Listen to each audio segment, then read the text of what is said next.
Okey, Assalamualaikum. Hari ini kita akan sambung dalam unit 1, lahirnya sebuah cinta.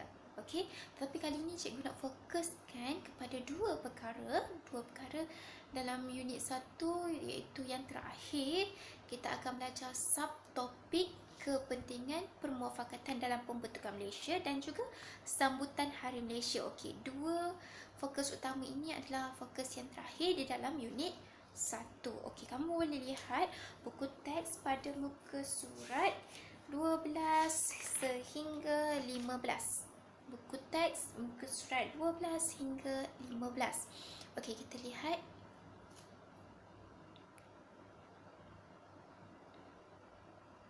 Okey, kepentingan permufakatan dalam pembentukan Malaysia.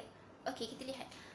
Kepentingan yang pertama, pemufakatan antara pemimpin negara. Contohnya, pembentukan beberapa jawatan kuasa menunjukkan pemufakatan antara pemimpin.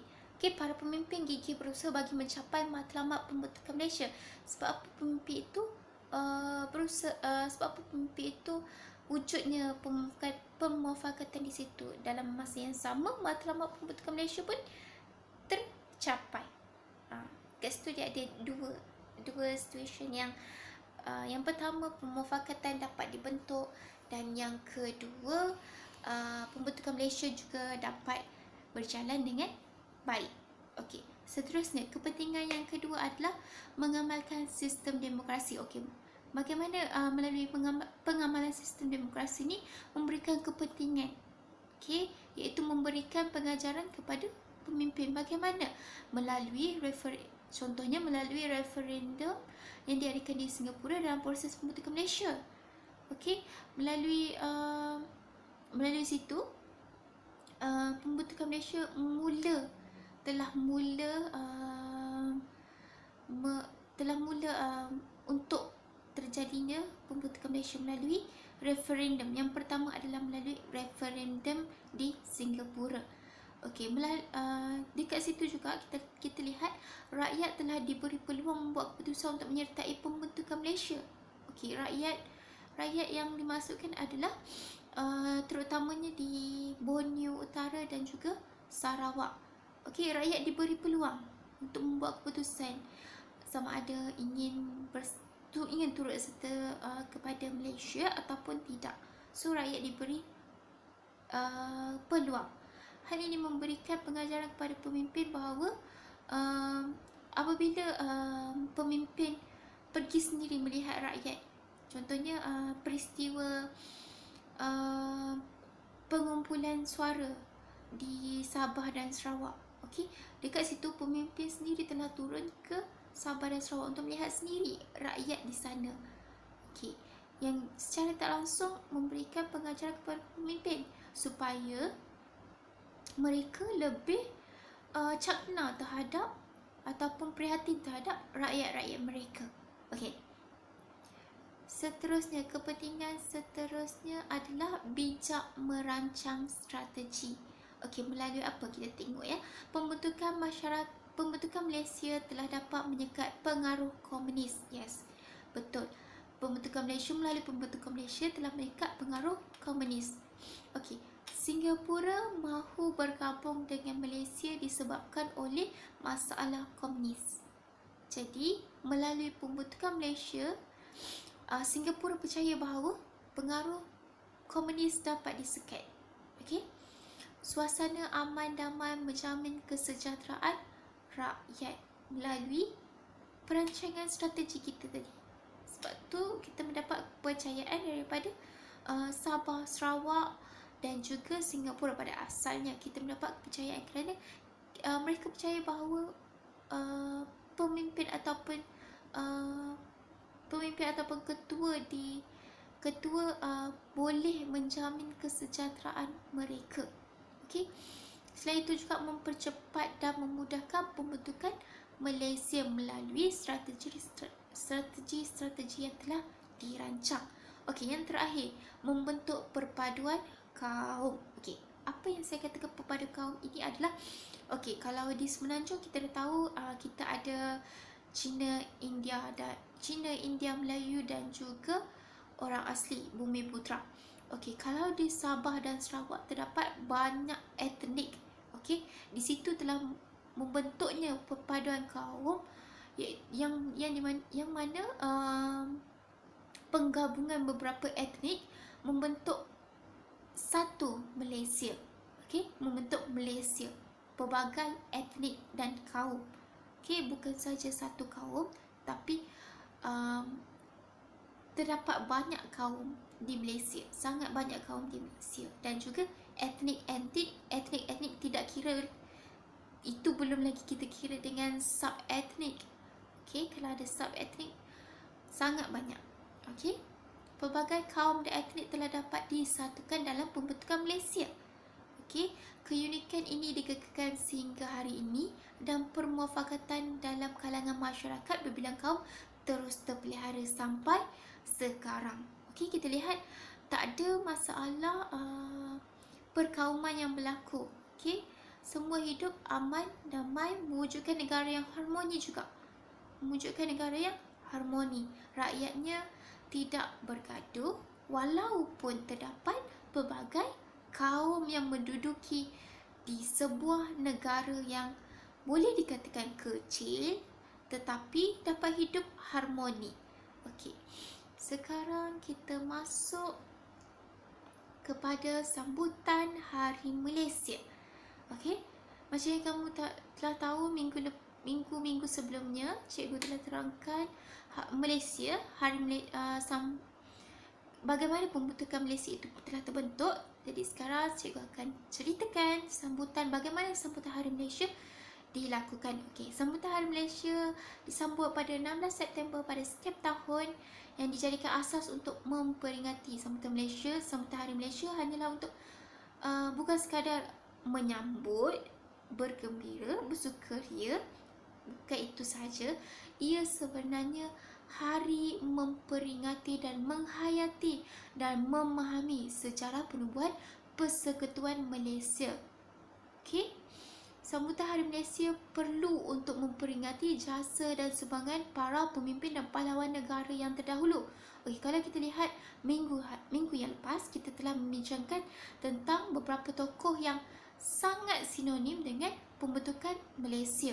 Okey, hal yang demikian, kita perlu melalui sambutan Hari Malaysia ini, kita secara tidak langsung memperingati mereka. Okey, selain itu juga bertujuan untuk memperingati penubuhan Persekutuan Malaysia yang menyatukan Persekutuan Tanah Melayu, Sabah, Sarawak dan Singapura pada tahun 1963.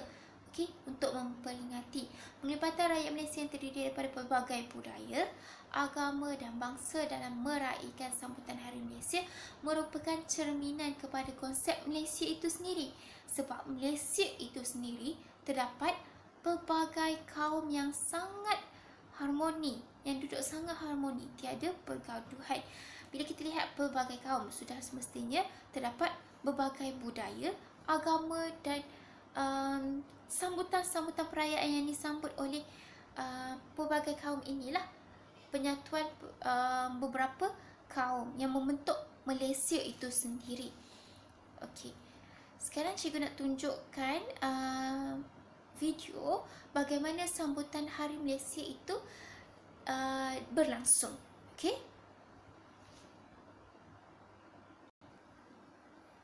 okey, sekarang cikgu nak pertontonkan kepada kamu sambutan Hari Malaysia yang dijalankan pada peringkat negeri Sabah pada tahun lepas. Okey, kamu boleh lihat dan kamu boleh bayangkan bagaimana sambutan itu sangat diraikan di Sabah dan juga di Semenanjung dan juga Sarawak lah. Okey, ini adalah salah satu negeri yang menyambut sambutan Hari Malaysia. Okey, kita lihat.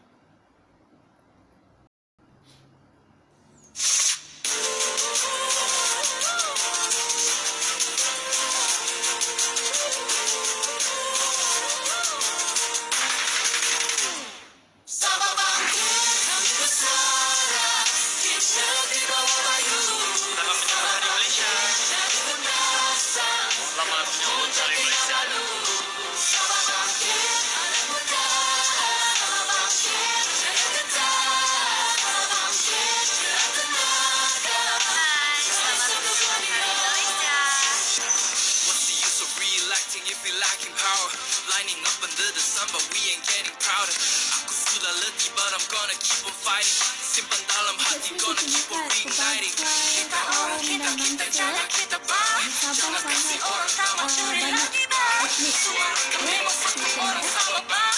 Have to stand together, let the world know who we are. Tiba masa kita juangkan, naungkan semangat membara. Kita masa depan teguh melangkah. Jinak Borneo. Daerah-daerah, kita semua pelosok daerah. Sama ada kita sepakat, sama ada kita setuju dalam pembentukan visi. Laungan yang telah disuarakan begitu lantang oleh masyarakat daripada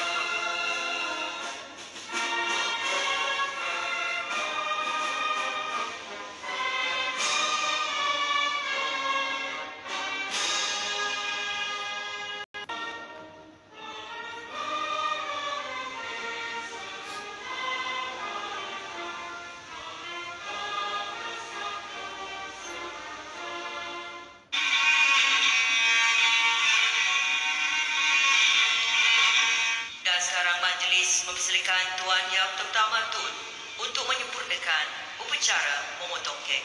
Majlis dengan penuh takzim, persilakan.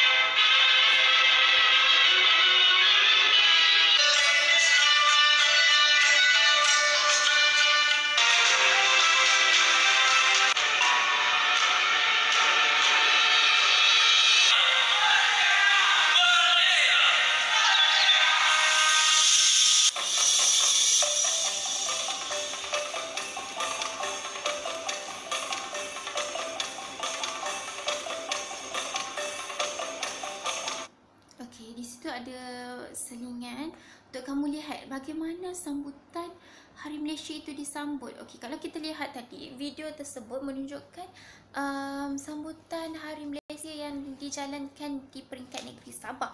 Okey, kalau di Sabah terdapat pelbagai kaum, pelbagai etnik yang kamu lihatlah. Kalau kamu boleh lihat tadi, ada pelbagai pakaian kostum yang dipakai. Okey, setiap kostum tersebut mempunyai melambangkan sesuatu etnik itu.